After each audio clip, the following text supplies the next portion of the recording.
If you're a pharmacist practicing for your OET, then here's an OET speaking lesson just for you, which is all about discussing diet concerns. We'll go over a pharmacy role play and we'll do this step by step, so you will be confident that you know what to do when it comes to test day. My name's Sona, I'm your online OET tutor with Bose Learning, and I'm a premium preparation partner of the OET, which means that I've done extra courses to make sure that the information and advice I give to you is definitely going to help you. Okay, so what happens in the role play on test day? Well, you get 3 minutes to prepare each role play. Remember, you get two. First of all, they give you 3 minutes to prepare the first one. You get 5 minutes to perform the first one. And then it all happens again. You get another 3 minutes for the second role play. And then you go through the second role play with the interlocutor. So those 3 minutes are very precious to you. And it's really important you know how to utilize every second of those 3 minutes and you know exactly what to do. So the first thing you need to be doing is to look at the setting. This is right at the top of your role play card. And it's something that's quite easy to ignore. You think, yeah, I'm going to go straight to the tasks.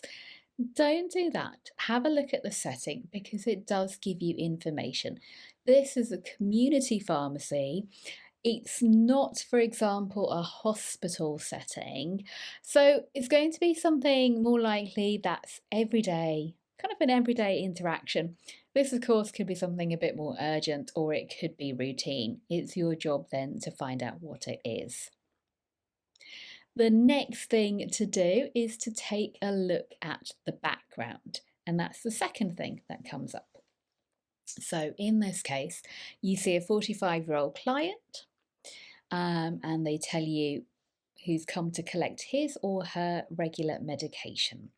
Now, they always tell you his or her because they don't know who the interlocutor is. It might be a man, it might be a woman. So you see who's in front of you on the day, and they give you their background here. So they have regular medication for the following conditions. As you're a pharmacist, you did a routine blood pressure check, which was 147/100. And his or her, again, whoever the interlocutor is playing, their BMI is 27.8, which has worried your client. Okay, what do you do with this bit of information? So this will already give you some kind of indication. They've come to collect their medication and you've done a routine blood pressure check and you know their BMI. So you are not at the beginning of the role play. The role play has already started prior to you actually beginning. So don't go into the actual role play when you begin by saying, hello, my name is, I'm the pharmacist, because you've taken their blood pressure already. You did the routine blood pressure. So it doesn't make sense that you take the blood pressure, you get their BMI, and then you introduce yourself. That wouldn't happen in real life. In this case, you're midway through the consultation. Okay, what next then? What else should come up? They are worried. So you may need to give them some reassurance. What kind of reassurance do you have to give them? That comes up in the task. They need some advice, which is obviously why they've come to you as well. And you probably would recommend something like a follow-up with the doctor.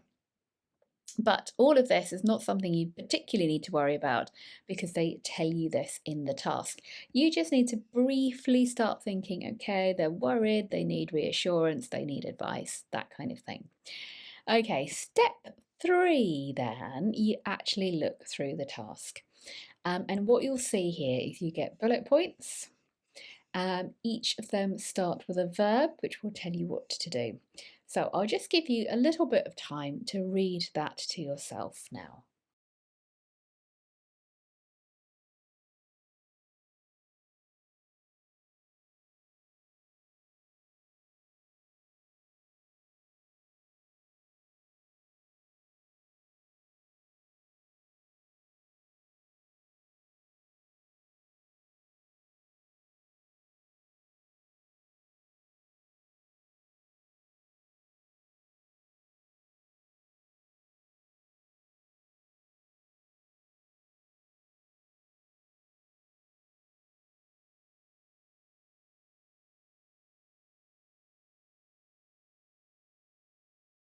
Okay, so what you'll notice as well is that they give you some indication of what to talk about, but they're not in full sentences.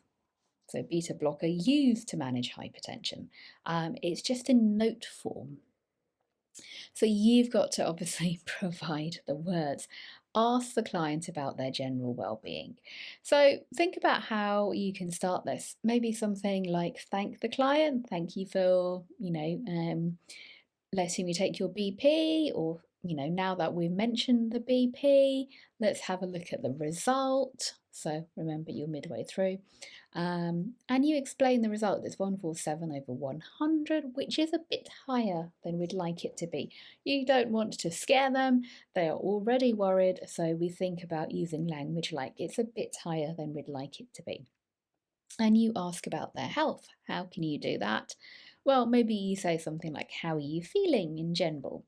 So remember, you start asking open questions at the beginning of the consultation, or the beginning of the role play, even though it's not the start of the consultation, it's the start of the role play. So you start asking open questions, and you are empathetic. I realise it can be stressful coming to see a healthcare professional. It's that white coat syndrome, and that can raise blood pressure a bit. But is there anything else you think might be causing it to be higher than ideal? So get information from the patient. What do they think is going on? What's causing their raised blood pressure? That can give you some kind of ideas, and that will probably move you on to the next task as well, which is to explain the effects of this beta blocker. So remember to listen to your patient or client. They will also help lead you on to the next task. Don't just go through the task willy-nilly. Listen to them, respond to them. But when it does come to explaining, think about how you can do that using lay language. So we've got lots of kind of clinical language here. We need to translate that into accessible terms. So the beta lock is a beta blocker. Find out if the patient or client knows about it. Have you heard about these before? If they have, you don't need to go into a great big explanation. If they don't, then you can carry on and explain. It works primarily by slowing down your heart rate and reducing the force of your heart's contractions.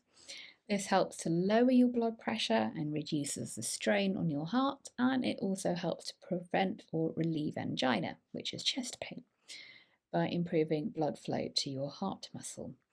Now, don't think you need to monologue this. Please don't, in fact. Say one thing, pause a little bit, wait for a reaction, and then move on. Remember, the listener, any listener, needs time to absorb what you're saying. So do pause in between, look for a reaction, listen for what the patient or client has to say. How do you explain the atorvastatin? Maybe something like this. It's a statin medication that effectively lowers bad cholesterol. That's LDL levels. And it does a couple of other things as well. It helps increase your good cholesterol, which are called HDL levels. And this removes extra cholesterol from your bloodstream.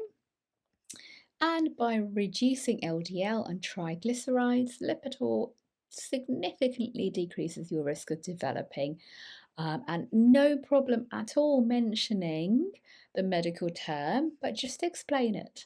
Hardening of the arteries. So that is atherosclerosis is hardening of the arteries. So fine to use a medical term, but make sure you explain it in lay language. What about explaining the importance of a healthy lifestyle? Now, we don't want to be judgmental. We don't want to be saying, of course, you need to be healthier. You need to do this gently. And you need to inquire about the client's diet and exercise routine. So it's maybe something like this. The medication can be great, but it's also important not to rely on it totally. The client has to do their bit. Maintaining a healthy lifestyle, including a balanced diet and regular exercise, will further will further enhance the effectiveness of these medications. Again, ask questions. Can I ask you about your diet? Do it respectfully. What do you have on a typical day? Get them to give you the information. And how about exercise? So you're breaking this down into little bits. You're not asking it all in one go. So just making some changes. And they've given you some examples. You don't have to use these, but they're just some ideas for you. Again, introduce it kindly. I understand it can be difficult, but perhaps you can make some simple swaps. For example, instead of using full fat milk, you could try skimmed or semi-skimmed. Another thing is to try those fruit and nut bars instead of chocolate. And then, always check, how does that sound? Is that okay? In terms of exercise, it would be great if you can start up exercise classes again. But another thing you can try is walking upstairs. Sorry, little spelling mistake here. Walking upstairs instead of taking the lift. How does that sound? So you're always checking, you're always offering suggestions nicely. The final task was to offer to write to their doctor. And be reassuring you're definitely not alone in this, and you can always pop back in here for some more advice. But what I can also do is write to your doctor and explain your concerns. So, this is idea of shared responsibility, you and them together, you and their doctor, and the client together in their welfare and health. They can arrange for a review with a dietitian. How does that sound? So it's all very gentle but very effective. If you finish your role play and the time isn't up, don't stop, keep going. Check if anything else is required from the patient or client. You can say, how does that all sound? Is there anything else I can help you with today or go over again today? And if you've done that and there's still extra time, don't worry, don't panic. Just go through everything you've covered. Okay, so let's just go through everything again. Let's just summarize. You came in today to pick up your blood pressure medication, and we did a routine blood pressure check, which came up a bit higher than we would like, and your BMI is a little bit over recommended guidelines as well. So we talked about your general well-being and your diet and exercise routine. You asked me about the effects of taking this medication, and we talked more about what you can do maybe to help a little bit as well, and then you just carry on basically. And by then, I am sure your 5 minutes will be up, and you've demonstrated lots of great things for the examiners to tick off their list of criteria. I hope you found that useful. I have got some pre-recorded courses on Udemy which are available to purchase. I'll put the codes in below and also some discounts for you. And I'd be so happy if you could help me grow this channel as well. Share it, like it, send it to a colleague. I've got lots of videos for you, lots of different playlists, so do check them all out. And if you want to practice with a friend, here is the patient card. So you and your friend can practice this together. Well, thanks very much for watching. Why not sign up to a free dose of all things OET? Here is my Telegram group. Until I see you next time. Thanks a lot. Take care. Bye-bye.